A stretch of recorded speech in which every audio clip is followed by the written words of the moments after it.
आज की वीडियो में हम पढ़ने वाले हैं हमारे अकाउंटिंग अजम्पशंस के बारे में और अकाउंटिंग प्रिंसिपल्स के बारे में। अकाउंटिंग प्रिंसिपल और अजम्पशन हमें 11th क्लास में पढ़ाए जाते हैं। ठीक है, हमें मतलब बच्चों को 11th क्लास में पढ़ाए जाते हैं। जब बच्चे कॉमर्स में आते हैं उन्हें अकाउंट, बिजनेस और इकोनॉमिक्स नए सब्जेक्ट मिलते हैं। तो जब हम अकाउंट पढ़ते हैं तो अकाउंट में हमें अकाउंटिंग प्रिंसिपल और अकाउंटिंग अजम्पशंस हमें देखने को मिलते हैं, जो कि हमें बताए जाते हैं। ये क्या है? अकाउंटिंग एसेप्शन और प्रिंसिपल जनरल लॉ है, गाइडलाइन कह सकते हैं हम, है ना। प्रिंसिपल तो वैसे भी हर एक सब्जेक्ट के अपने प्रिंसिपल्स होते हैं। जैसे साइंस में होते हैं साइंस के प्रिंसिपल्स, मैथ में मैथ के प्रिंसिपल है, जो सब्जेक्ट को डिफाइन करते हैं, उस सब्जेक्ट की नॉलेज देते हैं। मतलब उस सब्जेक्ट का बेस होता है कि उस सब्जेक्ट में किस तरीके से परफॉर्म करना है, किस तरीके से क्या काम करना है ना, कैसे काम करना है। तो वैसे ही अकाउंटिंग की जब हम बात करते हैं तो यहाँ अकाउंटिंग प्रिंसिपल्स और अकाउंटिंग एजम्पशंस हमें देखने को मिलते हैं। 11th क्लास के चैप्टर नंबर 3 का टॉपिक है ये। ठीक है, बाकी अगर आपके सब्जेक्ट में है तो ये वीडियो आप पर्टिकुलर वीडियो चेक कर सकते हैं। ठीक है, तो हम बात करते हैं फंडामेंटल अकाउंटिंग एजम्पशंस की। पहले फंडामेंटल क्या है? हम हिंदी में फंडामेंटल को कहते हैं आधारभूत, यानी कि बेस, है ना। जो हमारा बेस है, जो अकाउंटिंग सिस्टम का बेस है, यानी कि जिसपे पूरी की पूरी अकाउंटिंग सिस्टम होती है, उसे हम कहते हैं फंडामेंटल अकाउंटिंग एजम्पशन। एजम्पशन मतलब क्या? एजम्पशन मतलब होता है मान्यताएं। मान्यता मतलब कुछ चीजें हम मान लेते हैं। जब हम अकाउंटिंग करते हैं तो कुछ ऐसी चीजें होती हैं जो हमें मान लेनी चाहिए, या मान लेते हैं हम कि इस बेस पे हम अकाउंटिंग कर रहे हैं। और अकाउंटिंग क्या है ये सबको पता है, ये मैंने बता रखा है आपको, है ना। ये एक जनरल एक प्रोसेस होता है जिसमें हम आइडेंटिफाई करते हैं, रिकॉर्डिंग करते हैं। ठीक है, और रिकॉर्डिंग से लेकर मतलब नंबर ऑफ स्टेप्स हैं इसमें। ठीक है, जिसमें लास्ट में फिर हम फाइनल यूजर तक इंफॉर्मेशन पहुंचा देते हैं। तो अकाउंटिंग करने के लिए जो एजम्पशंस को हम यूज करते हैं उसे हम कहते हैं फंडामेंटल अकाउंटिंग एजम्पशन। 3 है यहाँ पर, ये गोइंग कंसर्न, कंसिस्टेंसी और एक्रूअल। गोइंग कंसर्न क्या होता है? नाम से क्लियर हो रहा है। गोइंग कंसर्न एजम्पशन यानी कि जब हम अकाउंटिंग करते हैं तो हमें अपने माइंड में हमेशा ये रखना चाहिए कि हमारा बिजनेस फॉरसीन है। फॉरसीन इन फ्यूचर मतलब कि फ्यूचर अनएक्सपेक्टेड है, फ्यूचर में हमारा बिजनेस लंबे समय तक चलेगा। हमने बिजनेस को स्टार्ट किया है, ऑपरेट कर रहे हैं, कोई लिमिटेड टाइम पीरियड के लिए नहीं कर रहे, कोई फिक्स पीरियड नहीं है। हम बिजनेस को फॉरसीन नेचर में चलाएंगे, मतलब अनंत काल तक चलाएंगे। ठीक है, ये होता है गोइंग कंसर्न अजम्पशन का मतलब। गोइंग कंसर्न अजम्पशन कहता है कि जब हम अकाउंटिंग कर रहे हैं तो हमें कभी भी ये नहीं मान के करना चाहिए कि हमारी अकाउंटिंग सिर्फ 1 साल ही तो करनी है या 2 साल ही तो करनी है या एक लिमिटेड पीरियड तक करनी है सिर्फ, तो ये नहीं मानना चाहिए हमें। ठीक है, तो ये गोइंग कंसर्न में होता है। ठीक है, तो इसीलिए हम क्या करते हैं, प्रीपेड और आउटस्टैंडिंग एक्सपेंस को रिकॉर्ड करते हैं। इसीलिए हम करंट एसेट और फिक्स एसेट को रिकॉर्ड करते हैं। क्यों? क्योंकि करंट एसेट तो हमें शॉर्ट टर्म बेनिफिट देंगे और फिक्स एसेट हमें लॉन्ग टर्म बेनिफिट देंगे। तो ये गोइंग कंसर्न का ही, है ना, रीजन है। सेकंड जो आता है हमारा एजम्पशन वो होता है कंसिस्टेंसी। कंसिस्टेंसी एजम्पशन क्या कहता है? कंसिस्टेंसी एजम्पशन कहता है कि हमें अपने पॉलिसी, रूल्स जो भी हमने बिजनेस में फॉलो कर रखे हैं उसको कंसिस्टेंट रखना है। हमने जो भी मेथड लगा रखे हैं उसको कंसिस्टेंट रखना है। ऐसा नहीं होना चाहिए कि हर साल मेथड बदल रहे हैं, हर साल टेक्निक बदल रही है, तो ऐसे में बहुत प्रॉब्लम्स आ जाएंगी। हम बिजनेस में अकाउंटिंग सही तरीके से नहीं कर पाएंगे। अब सिंपल सी बात है ना कि मान लेते हैं हम सिलेबस का ही देख लेते हैं कि हर साल अगर सीबीएसई में सिलेबस चेंज होता रहे तो बच्चों के लिए भी प्रॉब्लम होगी और टीचर के लिए भी प्रॉब्लम होगी। बच्चे नहीं समझ पाएंगे कि आगे हमारे लिए क्या होने वाला है, और टीचर भी नहीं समझ पाएंगे कि हमें आगे क्या पढ़ाना है। तो सिलेबस क्या है, थोड़ा बहुत अल्टरनेट, थोड़ा बहुत अल्टरेट होता है, थोड़ा बहुत अपडेट, है ना, या डिलीट होता है। बाकी ऑल ओवर सिलेबस वही रहता है हर साल। मतलब जो पिछली साल बच्चों ने 11th में पढ़ा था वही इस साल भी बच्चे 11th में पढ़ेंगे, और आगे आने वाले टाइम में भी बच्चे उसी सिलेबस को कंटिन्यू करेंगे। तो according to consistency syllabus, consistency assumption, यही हमारा एजम्पशन कहता है कि आप जो अकाउंटिंग में principle, technique, method, policy, rules जो भी इंप्लीमेंट कर रहे हो वो कंसिस्टेंट रहनी चाहिए, लगातार रहनी चाहिए, एक फिक्स पीरियड के लिए नहीं, वो अनंत काल तक चलने चाहिए। ठीक है, हाँ, अगर चेंज करना है तो उसके लिए फिर आपको मेंशन करना होता है बाय लॉ। अगर बेनिफिशियल है बिजनेस के लिए चेंज करना तो हम कर सकते हैं, ऐसा कोई फिक्स भी नहीं है कि हमें वही रखना है। ठीक है, बट रखेंगे तो ज्यादा ठीक है। थर्ड नंबर पे आता है एक्रूअल। एक्रूअल एजम्पशन क्या कहता है? एक्रूअल एजम्पशन ये कहता है कि जब ट्रांजैक्शन हो गई है, ट्रांजैक्शन या इवेंट जब हैपन हो गया तब उसे रिकॉर्ड करना है, ना कि कैश मिल गया या कैश चला गया। मतलब कैश का इन्वॉल्वमेंट हो या ना हो, अगर ट्रांजैक्शन हो गई है तो उसे रिकॉर्ड करना है, चाहे वो कैश में हुई हो चाहे वो क्रेडिट में हुई हो। तो यही रीजन है इसके पीछे कि हम आउटस्टैंडिंग और प्रीपेड को भी यहाँ पर रिकॉर्ड करते हैं। क्यों? क्योंकि आउटस्टैंडिंग का मतलब क्या कि हम जो बेनिफिट ले चुके हैं बट हमने पे नहीं किया, ठीक है, तो ट्रांजैक्शन तो हो गई ना, तो इसीलिए हम उसको रिकॉर्ड करते हैं अकॉर्डिंग टू एक्रुअल अजम्पशन। और प्रीपेड यानी कि हमने पे कर दिया है बट अभी यूज नहीं किया, तो प्रीपेड को हम माइनस कर देते हैं, वो जिस पीरियड का एक्सपेंस है उस पीरियड में रिकॉर्ड करते हैं according to accrual. Accrual assumption हमेशा कहता है कि हमें ट्रांजैक्शन और इवेंट को एक्रुअल बेसिस पे रिकॉर्ड करना है, ठीक है। तो ये हो गए हमारे अकाउंट के 3 अजम्पशंस। अब आते हैं आगे प्रिंसिपल्स पे। प्रिंसिपल 10 है यहाँ पर, है ना। प्रिंसिपल क्या है? जनरल गाइडलाइन है जो अकाउंटिंग करने वाले व्यक्ति की हेल्प करती है अकाउंटिंग करने में, कि हम अकाउंटिंग करते वक्त क्या क्या गाइडलाइंस क्या क्या फॉलो करें जो हमारी अकाउंटिंग सही हो जाए। तो अब आते हैं एक करके इन्हें समझते हैं। पहला पॉइंट है हमारा बिजनेस एंटिटी, ठीक है। बिजनेस एंटिटी प्रिंसिपल क्या कहता है कि business is always separate from their entity. मतलब बिजनेस अपने ऑनर से, अपने मालिक से हमेशा सेपरेट होता है। वो मालिक ने क्या कर रखा है, सिर्फ बिजनेस में कैपिटल इन्वेस्ट कर रखा है। बिजनेस की अपनी अलग अकाउंटिंग है, मालिक की अपनी अलग अकाउंटिंग है। मालिक अगर बिजनेस में से पैसा निकालेगा तो उसे ड्रॉइंग कहेंगे, ठीक है। तो मालिक अगर बिजनेस को अपना बिजनेस मान के करेगा या सारे खर्चे अपने घर के भी उसमें से निकालेगा तो बिजनेस करेक्ट प्रॉफिट नहीं दिखा पाएगा। इसलिए जब भी मालिक बिजनेस में से पैसा निकालता है तो उसको ड्रॉइंग कहते हैं। तो according to business entity concept, है ना, business is always separate from their entity और ऑनर, ठीक है। बिजनेस को हमेशा सेपरेट रखना चाहिए। बिजनेस की ट्रांजैक्शन अलग होंगी और बिजनेस के ऑनर की अलग होंगी, तभी एक बिजनेस जो है वो एक्यूरेट प्रॉफिट दिखाएगा। सेकंड पॉइंट है हमारा, सेकंड प्रिंसिपल है मनी मेजरमेंट।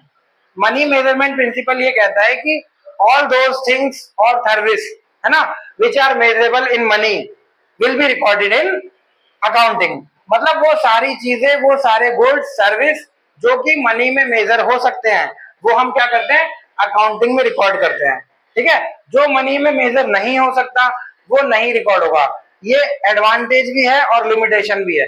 अब कंपनी के पास बहुत सारा ह्यूमन रिसोर्स है ना, बहुत सारे वर्किंग स्टाफ है, लेकिन वो रिकॉर्ड नहीं कर सकती, क्योंकि इंसानों को कैसे रिकॉर्ड किया जा सकता है, हाँ, जो पहले सैलरी और वेजेस उन्हें पे कर रहे हैं वो एक्सपेंस रिकॉर्ड कर सकते हैं। तो मनी मेजरमेंट प्रिंसिपल कहता है कि ऑल दोस थिंग्स, है ना, वो सारी चीजें जो मनी में मेजर हो सकती है रिकॉर्ड होती है। थर्ड नंबर पॉइंट हमारा है अकाउंटिंग पीरियड।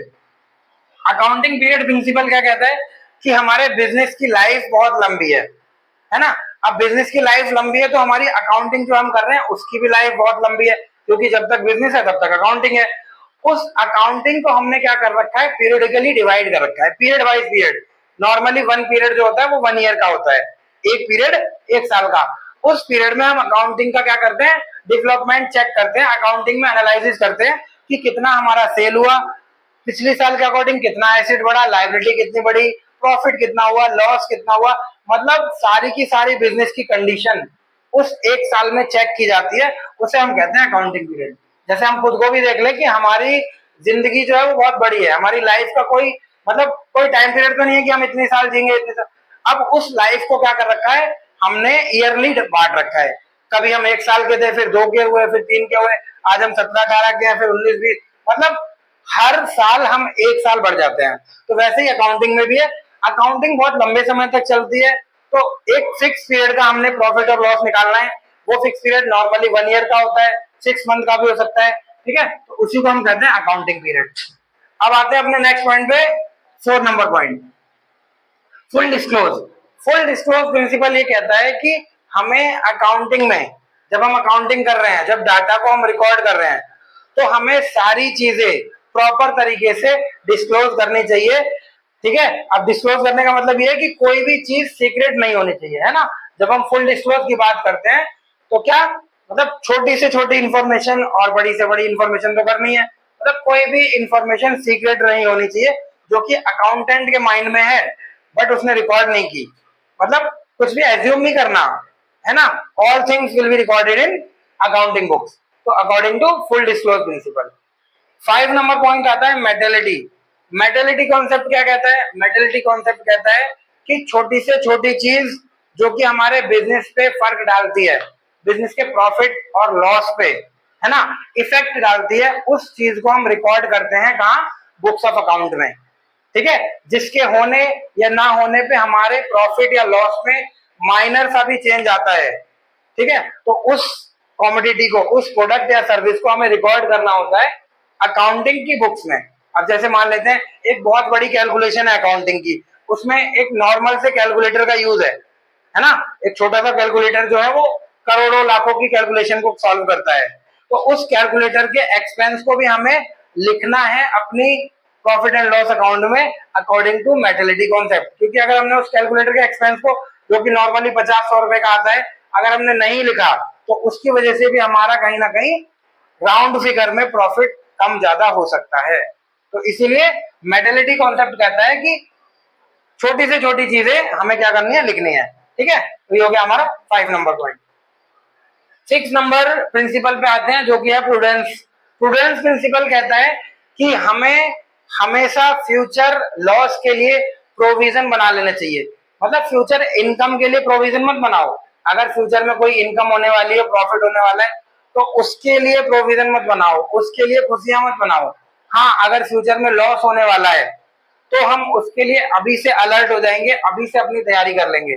अब इसका तो रियल लाइफ में भी एग्जांपल है, हम बिजनेस नहीं भी कर रहे तो हम अपना हेल्थ इंश्योरेंस करवाते हैं, हम अपना लाइफ इंश्योरेंस करवाते हैं, हम टू व्हीलर और 4 व्हीलर का इंश्योरेंस करवाते हैं, है ना। इवन हम आजकल अपने मोबाइल सेट का इंश्योरेंस करवा रहे हैं। रीजन क्या है? रीजन उसके पीछे यही है कि फ्यूचर में जो लॉस होने वाला है हम उसके लिए अभी से तैयारी कर रहे हैं। तो सेम चीज बिजनेस में भी होती है कि फ्यूचर में जो अनसर्टेनिटीज होने वाली है, चाहे वो किसी भी चीज को लेकर हो, चाहे हमारा डेटर जो है वो बैड डेट होने वाला है ना, हमने किसी को पैसा दिया था वो पैसा नहीं मिलेगा हमें, हमने किसी को उधार सेल की थी वो पैसा नहीं देगा, है ना। तो रीजन चाहे कुछ भी हो, ठीक है, हमें क्या करना है? उस लॉस को रिकॉर्ड करना है प्रोविजन बेसिस पे, कि अगर बाय चांस हो गया लॉस तो हम उसको मतलब सेट ऑफ कर सके, उसको माइनस कर सके बुक्स में से, हमने पहले से ही प्रोविजन बना रखा था। तो वही हो गया हमारा प्रूडेंस कॉन्सेप्ट। कहता है कि always ready for future losses, future में होने वाली अनसर्टेनिटी और लॉस के लिए हमेशा रेडी रहो, प्रॉफिट के लिए मत रहो। 7 नंबर आता है कॉस्ट। कॉस्ट प्रिंसिपल हमेशा ये कहता है कि फिक्स एसेट्स को हमेशा उसकी हिस्टोरिकल कॉस्ट पे दिखाना है। हिस्टोरिकल कॉस्ट का मतलब होता है परचेज कॉस्ट या परचेज प्राइस पे दिखाना है, जिस प्राइस पे एसेट खरीदे गए थे, यानी कि फिक्स एसेट जिस प्राइस पे खरीदे गए थे। फिक्स एसेट क्या? जो मोर देन 1 ईयर हमें बेनिफिट देते हैं, उन एसेट्स को हमें हमेशा कॉस्ट पे दिखाना चाहिए, मतलब बुक वैल्यू पे दिखाना चाहिए। सेपरेटली उनका डेप्रिसिएशन हम अलग से दिखा सकते हैं। अब जैसे हमने 10 लाख की मशीन खरीदी थी तो वो हर साल 10 लाख की ही रहेगी। अब जितनी वैल्यू में गिरावट आ रही है, जिसे हम डेप्रिसिएशन कहते हैं, उसे हम माइनस करके राउंड फिगर में बाहर दिखाएंगे, ठीक है ना। लेकिन कॉस्ट प्रिंसिपल ये कहता है मशीन हमेशा हर साल 10 लाख की ही दिखेगी अकॉर्डिंग टू कॉस्ट प्रिंसिपल, ठीक है। अब आते हैं 8 नंबर पे जो कि है मैचिंग। मैचिंग प्रिंसिपल ये कहता है कि हमारी इनकम एक्सपेंस से मैच करनी चाहिए हमेशा। मतलब आप इनकम को रिकॉर्ड करोगे और एक्सपेंस को रिकॉर्ड करोगे, तभी आप एक्यूरेट प्रॉफिट हुआ या लॉस हुआ वो सर्टेन कर पाओगे, उसका पता लगा पाओगे। जब तक आप सही इनकम और सही प्रॉफिट रिकॉर्ड नहीं करोगे, सही इनकम और सही लॉस, सही इनकम और सही एक्सपेंस रिकॉर्ड नहीं करोगे, तब तक सही प्रॉफिट और सही लॉस नहीं पता लगेगा, है ना। मैचिंग कॉन्सेप्ट क्या कहता है? मैचिंग कॉन्सेप्ट या मैचिंग प्रिंसिपल क्या कहता है कि हमें हमेशा मैच करनी चाहिए हमारी बुक्स में जो इनकम और जो एक्सपेंस हमेशा मैच होने चाहिए, तभी हमारा एक्यूरेट प्रॉफिट और एक्यूरेट लॉस निकलेगा, ठीक है। अब आते हैं 9 नंबर पॉइंट पे जो कि है ड्यूल एस्पेक्ट।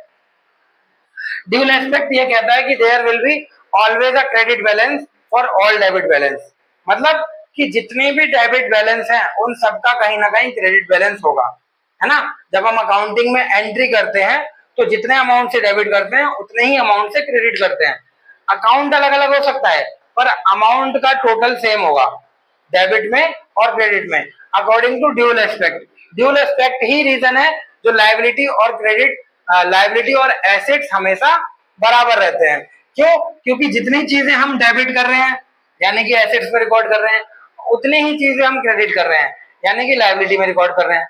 तो हमारा बैलेंस शीट या ट्रायल बैलेंस हमेशा इक्वल रहता है according to dual aspect principle. ठीक है। 10 नंबर पे आते हैं revenue recognisation. Revenue recognisation principle ये कहता है कि रेवेन्यू उस टाइम रिकॉर्ड करना है जब वो हैपन हुआ है, वही है, कैश और क्रेडिट से फर्क नहीं पड़ता, है ना। मेरा एक स्टूडेंट था, उसने पूरे महीने मेरे से ट्यूशन पढ़ लिया, फीस दी हो या ना दी हो, हक तो मेरा बन गया, फीस लेने का मतलब रेवेन्यू मेरा जनरेट हो गया है ना। तो रेवेन्यू रिकॉग्निशन कॉन्सेप्ट ये कहता है कि रेवेन्यू को तब रिकॉर्ड करना है जब वो जनरेट हो गया, कैश मिले या ना मिले। कैश एडवांस में मिल जाए तो माइनस कर देंगे, कैश अगर नहीं मिला तो प्लस कर देंगे। यही रीजन है जो प्रीपेड और आउटस्टैंडिंग एक्सपेंस, एडवांस इनकम और आउटस्टैंडिंग इनकम या एक्रूड इनकम का कॉन्सेप्ट है अकाउंटिंग में। ठीक है, according to revenue recognition concept. मतलब सिंपल सा लॉजिक है कि भाई हमें क्या करना है, खर्चों को और इनकम को तब रिकॉर्ड करना है, खर्चे जब हम पे करने के लिए लायबल हो गए हैं और इनकम जब हमने अर्न कर ली है। कैश मिले या बाद में मिले या पहले मिल जाए उससे फर्क नहीं पड़ता। ठीक है, पहले मिल जाएगा तो हम लिखेंगे ही नहीं, अगर लिखा हुआ है तो माइनस कर देंगे, वो तब लिखेंगे जब का मिला हुआ है। और बाद में मिलेगा तो हमने तो कमा लिया ना, तो हम अभी लिख लेंगे, बाद में मिलेगा तब हम उसे माइनस कर देंगे। ठीक है, तो ये ऑल ओवर टॉपिक हो गया हमारा अकाउंटिंग अडॉप्शन का और अकाउंटिंग प्रिंसिपल का। ठीक है, सारी चीजें होप आपको ये सारी चीजें समझ आ गई होंगी। आप एक बार फिर से चेक कर सकते हैं वीडियो को। अगर अभी भी कहीं कोई डाउट लगता है आपको तो आप मेरे से कमेंट सेक्शन में अपने डाउट्स क्लियर कर सकते हैं। ठीक है, वीडियो अगर थोड़ी भी आपको इन्फॉर्मेटिव लगी हो तो चैनल को सब्सक्राइब कर दीजिएगा ताकि आगे आने वाली वीडियोस का नोटिफिकेशन आपको मिलता रहे। मिलते हैं आपसे अपनी नेक्स्ट वीडियो में, तब तक के लिए बाय बाय, टेक केयर।